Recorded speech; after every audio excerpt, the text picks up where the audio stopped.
Olá pessoal, tudo bem? Bom, quero agradecer ao Senhor por mais esta oportunidade que Ele está nos dando de poder falar da Sua palavra. Para mim é um prazer poder falar a respeito daquilo que de fato tem poder para transformar a vida do homem, que é a palavra de Deus. Eu quero falar com você sobre uma pergunta muito relevante para os dias atuais. Por que Deus permite o sofrimento do seu povo? Se nós somos o povo de Deus, um povo lavado, remido no sangue de Jesus, por que então que Deus permite o sofrimento em nossas vidas? Quero ler então com você alguns versículos que se encontram em 1 Pedro, capítulo 1, versículo 3 a seguir.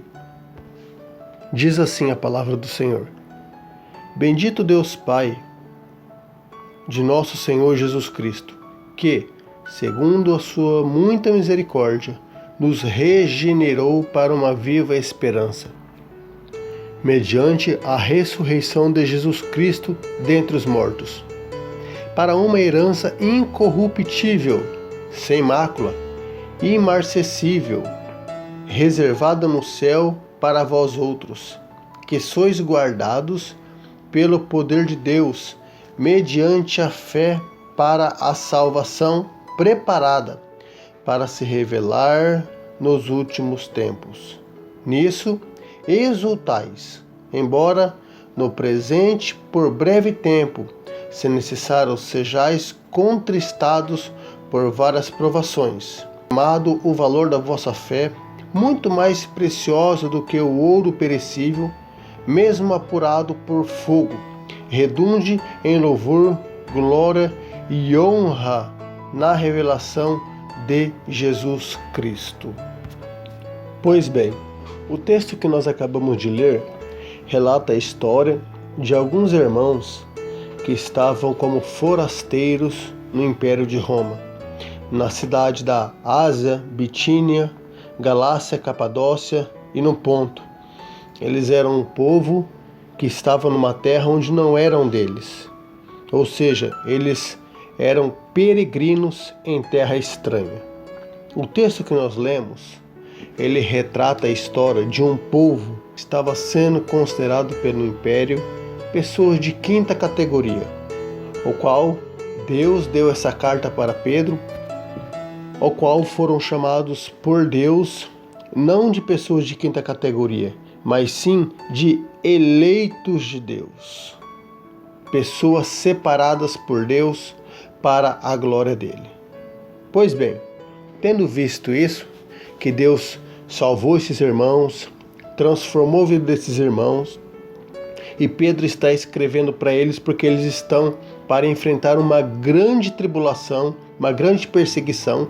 Pedro então está animando eles para que eles possam se fortalecerem no Senhor e na sua palavra. Então eu quero, em rápidas palavras, tentar dar um panorama de o porquê o povo de Deus, mesmo sendo salvos, separados, transformados, ainda passa por tribulações. Ou seja, o povo de Deus, mesmo sendo separado por Deus, ainda sofre neste mundo. Pois bem, primeiramente nós precisamos entender o porquê, qual a razão desse sofrimento. Então vamos lá. Nós precisamos saber a razão do sofrimento de uma forma bem simples e objetiva. Sofremos por causa do pecado. Para nos lembrarmos da seriedade do pecado e da sua consequência, eu quero convidar você a meditar em Romanos capítulo 3, versículo 23, onde vai mostrar pra gente qual foi a consequência desse pecado. A Bíblia diz que todos pecaram, todos pecaram, irmãos. Independente de raça, cor, credo, independente se é alto, baixo, moreno, branco, enfim, todos pecaram diante de Deus. E essa situação ela se estende muito mais além disto. A Bíblia diz como consequência também que porque todos pecaram, todos estão mortos diante de Deus, porque o salário do pecado é a morte, Está lá em Romanos capítulo 6, versículo 23. Ou seja, o pecado aborrece a Deus. Então, se nós continuarmos olhando para o livro de Romanos, nós vamos ver que esse pecado ele tomou uma proporção tão grande que em Romanos capítulo 5, versículo 10, a Bíblia diz que nós éramos inimigos diretos de Deus. Ou seja, a ira de Deus está sobre todo aquele que não foi regenerado pelo Senhor. Todo aquele que não nasceu de novo é inimigo direto da ira de Deus. Então, o pecado foi tão sério que Deus entregou o seu Filho para morrer por nós na cruz do Calvário. E isso demonstra o quê? A seriedade deste pecado, demonstrando então que alguém justo deveria morrer por pessoas injustas. E a Bíblia vai dizer em Romanos capítulo 5, versículo 8, que Deus provou o seu amor para com este povo, para conosco, quando Ele deu Cristo para morrer por nós, sendo nós ainda pecadores. Então, por que Deus permite o sofrimento do seu povo, se já fomos salvos por Ele? Deus permite o sofrimento no seu povo para nos lembrar que nós somos peregrinos em terra estranha. Ou seja, Deus permite o sofrimento na vida do seu povo para que eles se lembrem que a parada final, o destino final deles não é aqui. O destino final do povo salvo pelo Senhor, mas vivemos como se o céu nunca fosse chegar. Nós vivemos como se as nossas vidas fossem somente para este momento. Mas nós sabemos que nós temos um lugar preparado pelo Senhor. Porque Deus permite o sofrimento no seu povo? Precisamos entender que Deus faz isso com o seu povo para que o seu povo se lembre que a parada deles não é aqui. Meus irmãos, nós não devemos, como povo de Deus, focar neste lugar. Não estou dizendo que você não precisa comprar, vender, negociar, crescer, se estabilizar. Não, pelo contrário. Mas eu estou dizendo que o nosso coração não deve estar nestas coisas, tendo em vista que a própria palavra de Deus diz para nós ajuntarmos tesouro no céu, onde a traça e a ferrugem não corrói e onde o ladrão não pode escavar e roubar. Por isso Deus permite então muitas vezes a tristeza, o sofrimento em nossas vidas, para que nós possamos entender que nós estamos nesta terra como santos, mas pecadores. Santos pecadores. Ou seja, nós vivemos em um mundo caído, onde a Bíblia diz que jaz no maligno, como santos pecadores. Por que santos pecadores? Porque embora o nosso coração pertence ao Senhor, nós vivemos em um corpo corruptível, como diz Paulo em Coríntios. Vivemos em um corpo corrompido pelo pecado. Mas hoje nós temos uma vida no Senhor e por isso nós lutamos não mais contra o velho homem, mas contra a nossa própria natureza caída, que é o pecado. Por isso que muitas vezes nós sofremos, passamos por dificuldades, enfrentamos muitas adversidades por conta da velha natureza que habita em nós. Então Deus permite isto para que nós possamos identificar que o nosso lugar, a nossa morada, o nosso destino não é aqui, mas sim para a glória eterna, onde estaremos habitando para sempre com o Senhor Jesus.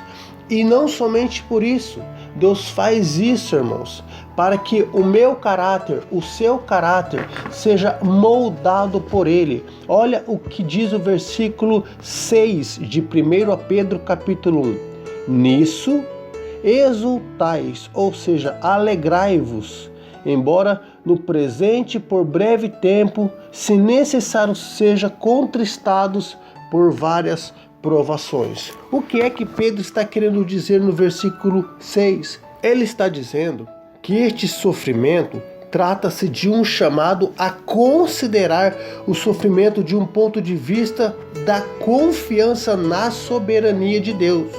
Ou seja, essa nossa alegria não pode ser uma alegria mórbida, ou seja, uma alegria doente, mas devemos nos alegrar em meio ao sofrimento por causa do resultado do Evangelho em nós. Ou seja, qual foi o resultado do Evangelho em nós? Quando nós olhamos para a palavra de Deus, nós vemos que Deus nos salvou para uma vida futura, onde será concluída na morada celestial com o Senhor. Então estamos nesta terra, vivemos nesta terra, mas não somos desta terra. Nós andamos neste mundo caído, mas sabemos que a nossa morada não é aqui. Por isso, Deus permite o sofrimento em nossas vidas, para que este sofrimento redunde em louvor e glória ao Senhor Jesus. Você quer ver só como que isso é uma verdade? E o versículo 7 vai continuar dizendo assim: para que, uma vez confirmado o valor da vossa fé, muito mais preciosa do que o ouro perecível, mesmo apurado por fogo, redunde em louvor, glória e honra na revelação do Senhor Jesus. Então, por que o Senhor permite essas dificuldades em nossas vidas, permite o sofrimento em nossa vida? Para que a nossa fé no Senhor seja confirmada. Ou seja, por que devemos nos alegrar em meio às provações? O versículo 7 vai dizer assim para a gente: para que a nossa fé seja confirmada através das provações, para que o nosso caráter venha a ser moldado e a nossa fé venha a ser forjada como ouro no fogo. Para que também que Deus permite muitas vezes este sofrimento?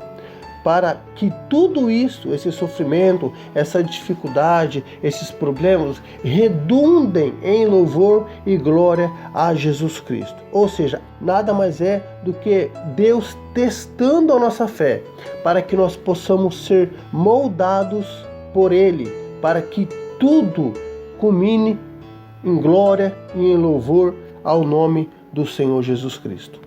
Meu querido e amado ouvinte, porque nós, povo de Deus, muitas vezes sofremos? Para que Deus nos mostre, nos lembre que o nosso lugar não é aqui. O nosso lugar é ao lado do Senhor no dia que o Senhor nos buscar como igreja, ou nós irmos nos encontrar com Ele quando nós morrermos. Então o Senhor permite isso para que nós venhamos identificar que este mundo é um mundo caído, onde o pecado reina, onde jaz no maligno. E nós, embora somos salvos pelo Senhor, mas vivemos em um corpo corrompido pelo pecado. Mas somos santos pecadores, pessoas que não vivem na prática do pecado.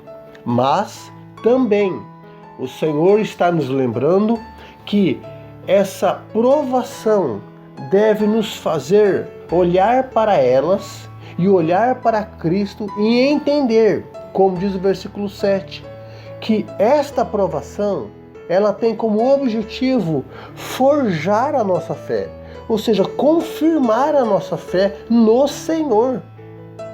E também para que tudo isso redunde em louvor e glórias ao Senhor. Sabe de uma coisa, meu querido amado ouvinte? As provações que você está passando, se você é um cristão verdadeiro, alguém que de fato vive o evangelho genuíno, e você está passando por dificuldades, por mais difícil que seja, eu convido você a meditar na palavra de Deus em Mateus 5,4, que diz: bem-aventurados que choram, porque eles serão consolados. Quando vivemos o evangelho verdadeiro e sofremos pelo evangelho verdadeiro, nós precisamos nos alegrar no Senhor, porque isso nada mais é do que uma evidência de que estamos andando nos caminhos certos. Que Deus possa te abençoar e que você possa, neste momento, saber que o sofrimento que você muitas vezes passa é uma permissão de Deus, tanto para te lembrar que que o seu lugar não é aqui, como para forjar o seu caráter, provar a sua fé, para que tudo isso culmine em louvor e glória ao Senhor Jesus. Amém? Quero orar com você. Soberano Deus, eterno Pai, eu te louvo por este momento tão especial, o qual o Senhor tem preparado para o seu povo. Meu Deus, te agradeço porque a sua palavra é a verdade. E é ela quem diz, ó Pai, que o Senhor permite situações em nossas vidas para nos ensinar com elas. Ajuda-nos, Senhor, a vencer as dificuldades da vida, a olhar para os problemas e entender, ó Pai, que todos eles são oportunidades para que nós possamos identificar que aqui não é o nosso lugar e para que a nossa fé possa ser confirmada através da aprovação e para que tudo isso redunde em louvor e glória ao Senhor. Ajuda-nos, ó Pai. Ajuda-nos a olhar as dificuldades como uma oportunidade de amadurecermos no Senhor, mesmo no meio das tribulações, mesmo no meio das adversidades, mas que em tudo o Teu nome continue sendo glorificado. Ajuda esse meu irmão, ajuda essa minha irmã, ajuda esse ouvinte, esta ouvinte, que de repente está passando por dificuldades em suas vidas, que o Teu Espírito Santo os fortaleça, para que em tudo o Teu nome seja glorificado. Te louvo por este momento, e assim eu te agradeço no nome do Senhor Jesus. Amém. Lembrando você, meu amado e querido ouvinte, você que quer fazer um pedido de oração, deixe no final do vídeo, se quiser colocar o seu nome, pode pôr também, e nós estaremos orando por vocês. Não esqueça de dar o seu like, não esqueça de clicar no sininho, não esqueça de compartilhar este vídeo. Se esse vídeo foi edificante para você, acredito que por ser a palavra de Deus, será edificante para outras pessoas também. Ajude-nos a divulgar a palavra do Senhor Jesus. Deus abençoe, no nome do Senhor Jesus.